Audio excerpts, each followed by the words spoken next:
mes perkebunan karet, suara binatang malam atau suara...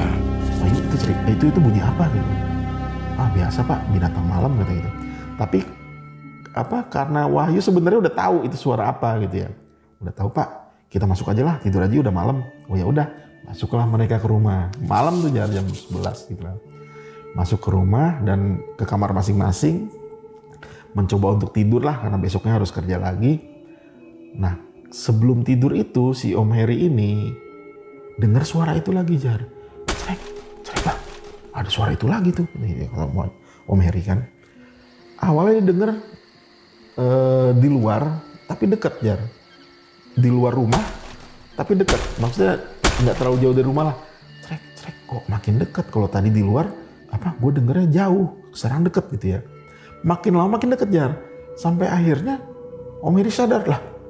Ini suaranya udah di dalam rumah, Jar gitu ya. Karena jelas gitu kan ya. Ini di dalam nih gitu. Kalau ini binatang, gue harus lihat dong binatang apa gitu kan. Penasaran dong. Ini apa sih sebenarnya gitu ya. Apa sih sebenarnya? Dibukalah pintu kamar pelan-pelan kan.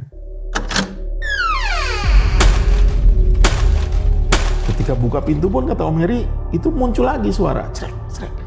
Tapi belum kelihatan itu apa, celinguk gitu yang ngeliat. Ternyata, Jar, katanya gitu ya.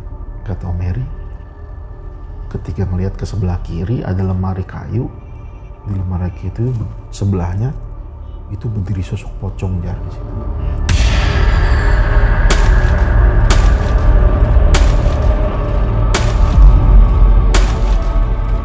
Tetap mengeluarkan suara.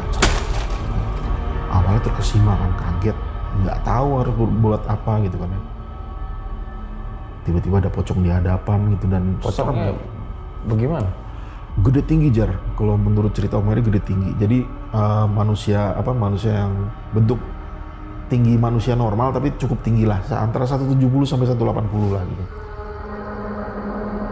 Berdiri di pojok, diem tapi nggak diem total, dia agak goyang-goyang gitu, Jar. Si pocong kayak siap-siap mau jalan lah, siap-siap mau bergerak ke depan gitu loh. Takut lah Om Heri. Jadi ketika sadar, lepas dari terkesima dan kaget, sadar pocong nih, dia langsung tutup pintu, Jar. Tutup pintu, udah dia tutup pintu dan ke tempat tidur, dia berusaha untuk tidur lah gitu. Tapi itu sepanjang malam cerek tetap ada dan dia nggak mau buka pintu lagi karena tahu itu suara pocong.